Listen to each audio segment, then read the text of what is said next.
Você está no Donos de Restaurantes Cast. Seja bem-vindo ao episódio de número 12 do Donos de Restaurantes Cast, o podcast que foi feito para o dono de restaurante para todos os negócios de alimentação. Eu sou o Marcelo Marani. E eu sou o Matheus Parada. Parada, hoje a gente vai falar aqui de como lidar com os erros no seu restaurante. É muito comum, as pessoas às vezes podem imaginar, o Marani, que já trabalha com restaurantes há mais de 20 anos, o Matheus, que trabalhou por muitos anos com restaurantes também, que a gente, depois de tantos anos, pode não cometer erros na nossa gestão, na nossa operação, enfim, no nosso negócio. Só que isso não é verdade, né? Exatamente. Erros são muito mais comuns que muita gente imagina, mas a questão é justamente o que a gente vai falar aqui hoje, como lidar com esses erros. É verdade, os erros acontecem e a gente precisa entender que eles vão continuar acontecendo. A grande diferença é como você lida com esses erros. Isso pode te levar ao sucesso ou pode te levar ao fracasso, né?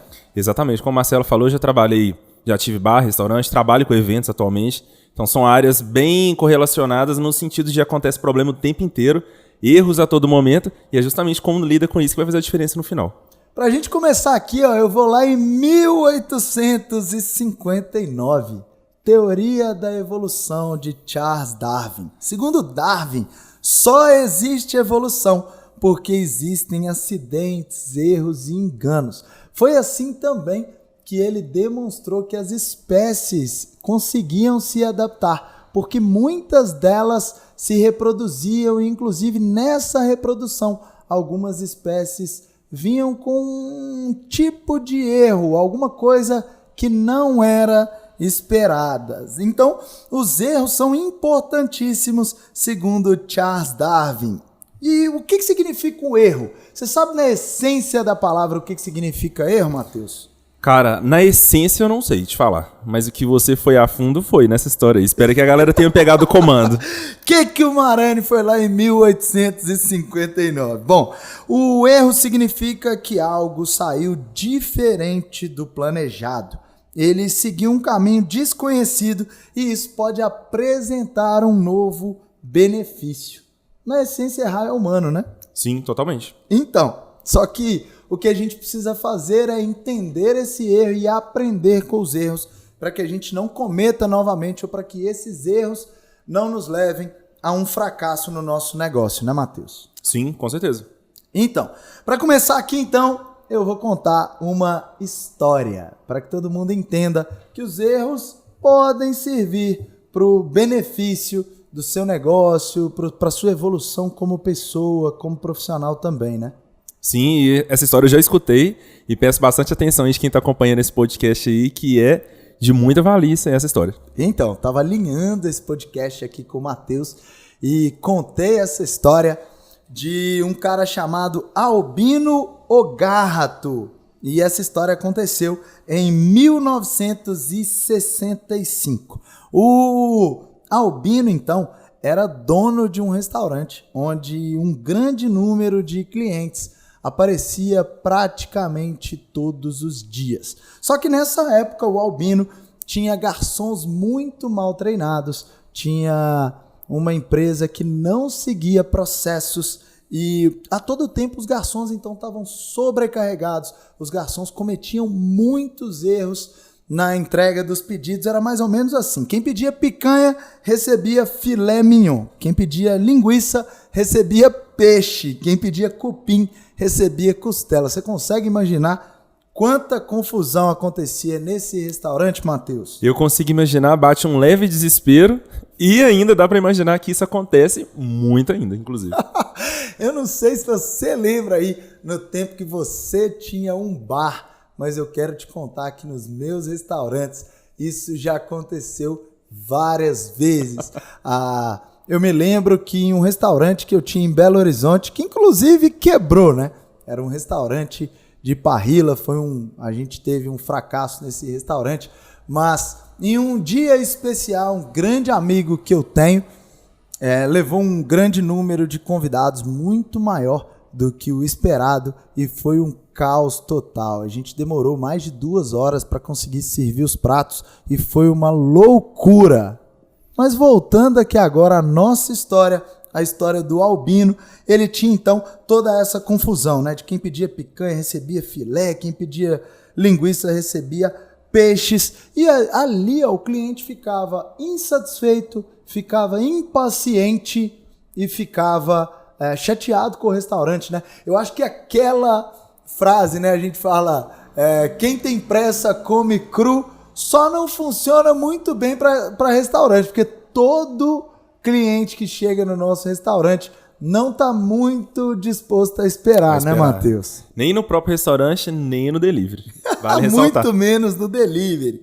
Então, o Albino, em certo dia, pensou, meu Deus, o que eu vou fazer para organizar toda essa bagunça? Foi quando ele resolveu adaptar e quando ele acabou criando... Bom, antes de eu contar o que ele criou, vamos lá. Ele orientou todos os garçons a servir todos os pratos para todos os clientes. Então, quem saísse da cozinha com picanha deveria servir em todas as mesas. Quem saísse com peixe, a mesma coisa. Deveria ir mesa por mesa e perguntar para o cliente, o senhor aceita peixe? E quem saísse da cozinha com filé mignon deveria fazer a mesma coisa. Foi então que ele definiu que o cliente deveria pagar um preço fixo e poderia comer à vontade. Foi então que nesse momento estava sendo criado rodízio. O grande rodízio que hoje eu acabei adaptando em um dos meus negócios. Depois eu ensinei para o Brasil inteiro a fazer um rodízio premium, mas naquele momento o Albino estava criando um serviço que se popularizou bastante e que se tornou um modelo de negócios, que é o rodízio. Rodízio de carne, rodízio japonês, rodízio de pizzas. Inclusive, no Brasil, uma empresa que se beneficiou do rodízio foi a churrascaria Fogo de Chão, né? Que acabou se tornando um grande sucesso, muito conhecido. Inclusive, nos Estados Unidos, o Fogo de Chão tem dezenas de negócios. Foi criado por um ex-garçom gaúcho que depois que ficou multimilionário, acabou vendendo essa rede e que hoje continua sendo um grande sucesso. Só que veja bem, a gente não pode entender que todo erro vai se tornar um grande sucesso. O que a gente precisa fazer é entender que o seu restaurante precisa ter um padrão, o seu restaurante precisa ter processos e que esses processos devem ser seguidos. Só que o grande ponto é que entender que os erros vão acontecer, entender que os erros são comuns e que errar é humano é uma grande sacada, é um grande achado, né? O dono de restaurante precisa saber que os erros vão acontecer. Afinal de contas, a gente trabalha com pessoas, a gente trabalha em um negócio extremamente complexo, né? Restaurante e bar é um negócio muito complexo, né, Matheus? Muito, muito complexo, né? A gente está lidando com pessoas, né? Então a complexibilidade já vem a partir disso aí, né? E mais do que isso, olha só, vamos pensar, né? O dono de restaurante pode pensar que, eu cozinho bem e vou montar um restaurante. Não. Um restaurante é uma empresa de uma complexidade absurda. Você tem ali uma indústria de comida, você tem que fazer sob demanda, né? O cliente chegou, você tem que conseguir servir ali um sanduíche com bacon, outro sem bacon, tem que trocar o queijo, tem que mudar o pão, ou seja, as necessidades têm que ser atendidas on time, né? Naquele momento e com toda a perfeição possível. Então você tem uma fábrica de comida, você tem um setor de vendas, você tem um setor de logística, você tem um pós-venda, você tem que cuidar do marketing, você tem que cuidar dos direitos trabalhistas, você tem que treinar pessoas, você tem que monitorar pessoas. Ufa, é muita coisa, né, líder? É bastante muita coisa. Um restaurante não é para qualquer um e até por isso a gente vai sim ter muitos erros, mas é necessário entender que os processos devem ser muito bem definidos e quando surgem erros, você só precisa entender se o processo falhou ou se quem executou o processo, né, ou se a execução daquele processo falhou. Então, o processo não está muito legal ou a execução do processo falhou e você precisa identificar o erro. É isso e ponto final. Exatamente. Eu vejo muito dono de restaurante, até hoje, infelizmente, achando que o funcionário é burro, que o funcionário não consegue fazer o que precisa ser feito, só que na maioria das vezes o maior erro está com o dono do restaurante. Exatamente, é justamente o contrário, né? Não atribuir a culpa, né? E sim, em que ponto isso aconteceu, né? Esse é um grande ponto, sabia? O funcionário é o espelho do proprietário, o espelho do dono, né? Se aquele funcionário foi recebido com um processo correto, se ele foi treinado, se ele recebe feedback do gerente ou do dono, se o funcionário é compreendido ali naquele lugar que ele trabalha.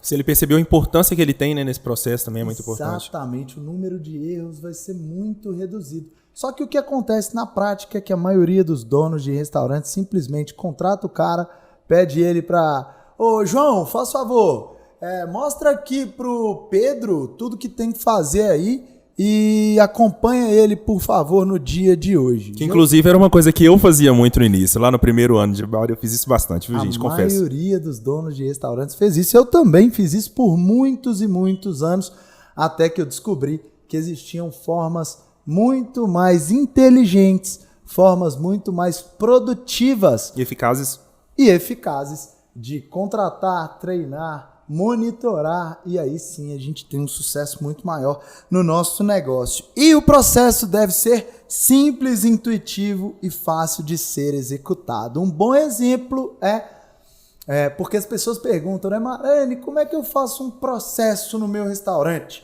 Que tal de processo é esse? Gente, você deve ter um processo para chegada dos seus colaboradores, para receber mercadoria, para pesar a mercadoria, um processo para contratar, para demitir, para fazer o monitoramento da evolução dos seus colaboradores. Para tudo que você faz no seu restaurante, é interessante que você tenha um processo. E um processo nada mais é do que a maneira detalhada de fazer o que precisa ser feito. E aí eu quero trazer um exemplo aqui, eu até escrevi esse exemplo aqui para ficar muito mais fácil para você. Eu posso chegar aqui, ô Matheus, e te explicar como é que faz um café. Sim, e de café você entende, né, Lídia? De café eu entendo, eu sou apaixonado por café. Quem trabalha aqui comigo no dia a dia sabe que eu bebo café o dia todo. Quem está assistindo a gente no YouTube, inclusive, pode ver aqui que a minha xícara de café tá aqui, eu acabei de tomar um café agora, mas eu posso simplesmente, Matheus, pedir para que você faça um café. Matheus, faça um café para mim, por favor. O que você precisa fazer é colocar água para esquentar, e aí quando a água estiver quente, você pega um coador. Coador, sim. Tá vendo, gente? Eu não tô nem sabendo como é que faz café, porque eu não sou do time do café não, viu, Mara? Vai lá, passa o café e traz aqui para mim, por favor. Mesmo sendo um processo muito simples, fica muito fácil de errar, né? Afinal de contas, qual é a medida da água, qual é a temperatura da água, quanto que eu coloco de pó de café, tudo isso pode levar a falha. Agora imagine um restaurante e um processo de vendas pelo delivery, quando o seu atendente tem que dizer alô no telefone, tem que falar os produtos, tem que oferecer os produtos. Gente, se o seu colaborador não estiver muito bem treinado, as falhas vão acontecer a todo momento. E agora, dando esse exemplo, eu acho que fica mais claro, né? Pensa, por exemplo, em um processo de café muito bem definido. Matheus, você vai pegar o fervedor, aquela caneca, e vai colocar 500 ml de água. Depois disso, você vai acender o fogo e vai deixar ferver até 93 graus Celsius. Você vai usar um termômetro que está do lado do fogão para aferir a temperatura. Depois disso, você vai pegar um filtro de café que fica na primeira gaveta. Depois disso, você vai pegar o suporte do filtro, que também está na primeira gaveta da cozinha. E aí, o que você vai fazer? Encaixar o filtro no suporte e depois você vai passar água quente no filtro para retirar as impurezas. Depois disso, você vai servir 2 medidas de pó de café. O medidor está ao lado do pacote de café que está em cima da pia. Depois disso, você vai pegar a água ali que está no fervedor e vai passar a água pelo filtro.